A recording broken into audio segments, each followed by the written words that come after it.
when the night has come. Olha, falando sobre Final Fantasy XV, sim, ele é um jogo muito bom, um RPG de verdade. Lógico que eu estou falando a versão final, não a versão que lançou em 2015. A versão final é um RPG digno de se comprar, de se jogar, se você for um fã de verdade de Final Fantasy. Ah, mas por quê? Bom, vamos começar primeiro com os pontos negativos. O primeiro ponto que você nota no jogo é a falta de missão secundária. Principalmente quando você zera o jogo, você tem aquela possibilidade de voltar no tempo, digamos, e fazer o resto das missões, conhecer o resto do mapa. Só que, cara, você percebe que as missões são repetitivas. Ah, pegue o sapo amarelo, agora pegue o sapo vermelho, pegue o sapo verde, agora faça a caçada X, a caçada Y, sabe? É tudo a mesma coisa. Então, essa falta de missões acaba sendo meio chato. O segundo fator negativo, o jogo ele é muito fácil. Cara, você não morre no jogo, literalmente. Eu zerei o jogo e só morri uma vez. E a vez que eu morri, eu estava numa dungeon que era 20 levels acima do meu e eu só morri porque me faltou item. Senão, nem isso eu morria. No final do jogo, eu estava querendo lutar com inimigos que era 10, 15 levels mais fortes do que eu, só para ter uma graça, porque o jogo é muito fácil. Tipo, os itens não te permitem morrer, o que acaba ferrando com o combate, mas isso eu vou chegar mais pra frente. E o terceiro fator negativo é a falta de conteúdo do jogo na versão inicial, digamos, porque na versão inicial do jogo ele era cheio de buraco as histórias. Você não sabia o que acontecia com tal personagem devido ao momento, você não sabia como as coisas vai chegando perto do final do jogo, tudo acontece muito rápido, você fica meio perdido, fala, ué, mas como isso aconteceu?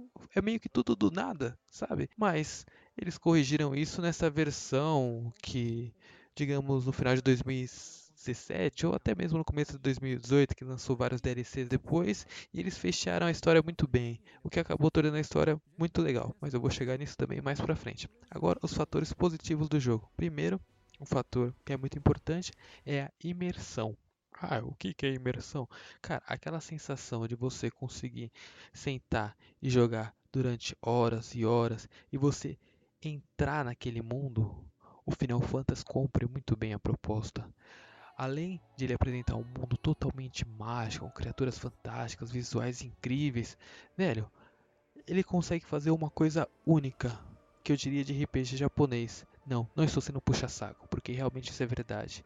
Quando você está no carro com o protagonista e os três amigos dele, ouvindo aquelas músicas clássicas do Final Fantasy e saindo naquela jornada, sei lá, para caçar monstro, que seja, até mesmo indo fazendo uma missão principal, velho, os personagens sempre estão interagindo entre eles e sempre falando coisas diferentes, se aprofundando nas conversas, digamos. Você acaba conhecendo cada um daqueles personagens muito bem. Em determinado momento, você se sente parte ali. Você parece estar sentado ali no meio do banco, só vendo os caras conversarem. O jogo te puxa para dentro do jogo, entende? E ele consegue fazer isso muito bem. E ainda mais conforme o jogo vai passando, os personagens vão passando por dificuldades, cara, você meio que falando de uma forma forçada, você consegue sentir a dor deles, porque o personagem te envolve tanto, sabe? Você já sabe tanto dele que, velho, não tem como você não ficar mal. Parece que você tá vendo o anime, quer dizer, jogando o anime, o que deixa tudo mais incrível ainda. E lógico, eles parecem uma boy band, o que ajuda mais a parecer um anime. Mas esse é um ponto positivo. Agora, outro ponto positivo que algumas pessoas não gostaram é o combate. Cara, o combate é uma das melhores coisas do Final Fantasy XV, porque ele é muito dinâmico, diria.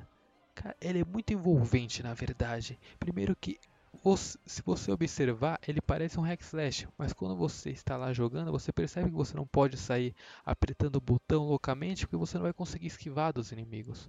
Você tem que apertar os botões, fazer os combos na hora certa, ficar sempre de olho no ataque do inimigo. E se você ainda for daqueles querer aprofundar mesmo no combate, você percebe que se você atacar o inimigo de surpresa ou atacar o inimigo por trás, você dá dano, mais dano. Além disso, tem vários ataques em conjunto que você pode fazer com seus amigos, né?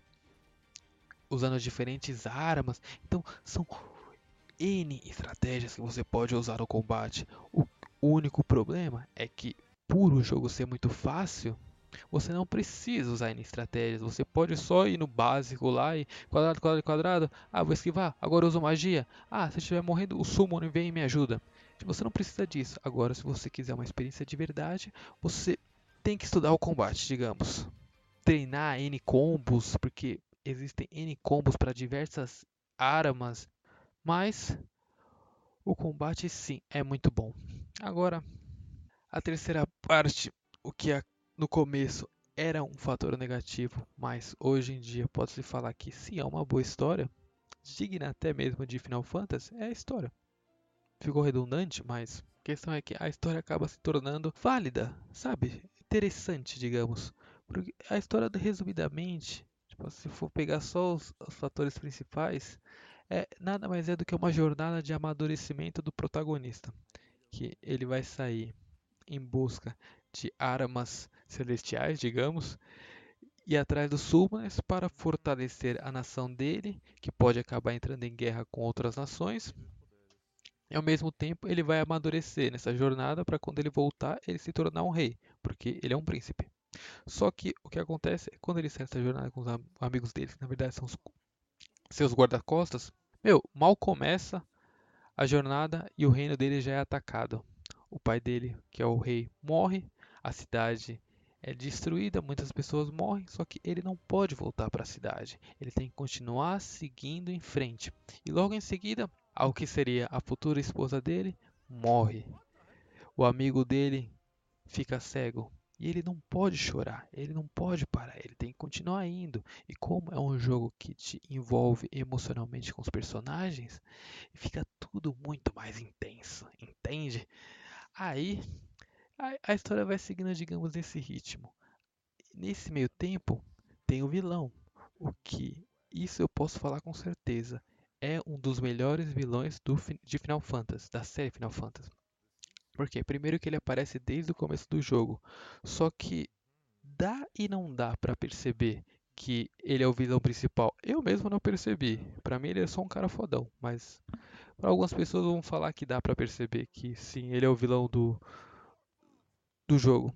Ele tem aquele ar carismático, sarcástico, meio teatral, sabe, meio kéfica. Ele sempre quando fala move os braços, tá? Articula o corpo e você nunca sabe o que ele está tramando, o que ele está pensando. Sempre quando ele aparece, você não sabe o que ele vai fazer. Ele sempre faz alguma coisa que tipo surpreende. Então é aquele cara que você quer saber quais são os planos dele. Quando ele aparece, alguma coisa da hora vai acontecer. E lógico, ele como ele aparece desde o começo do jogo, aí se você for ver, digamos a história dele, o objetivo dele é meio clichê? Sim, é meio clichê. Nada mais é do que uma história de vingança, porque ele na verdade ele é o tataravô do protagonista. Ele era para ser coroado há 1000 anos atrás, só que o irmão dele, por inveja, acabou metaforicamente dando uma facada nele nas costas, o que fez ele ser mal visto por todo o reino e ele sofreu uma punição da imortalidade. Então, 1000 anos se passaram e durante esses 1000 anos ele vem planejando um jeito de se vingar do reino e do mundo. Então, é mais ou menos essa a. Na verdade, é essa o objetivo do vilão. Só que é clichê? É, só que, cara, você só vai descobrir isso no final do jogo. Que ele tá manipulando todo mundo, ele tá por trás de todos os esquemas, e o carisma dele deixa tudo mais envolvente.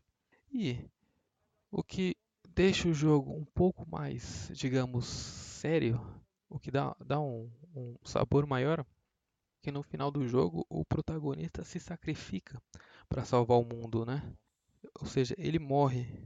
E como eu disse, aquele sentimento, aquela emoção, aquele sentimento, aquela emoção que você tinha pelos personagens, acaba machucando bastante. Mas tudo isso faz o Final Fantasy XV ser quase uma obra-prima.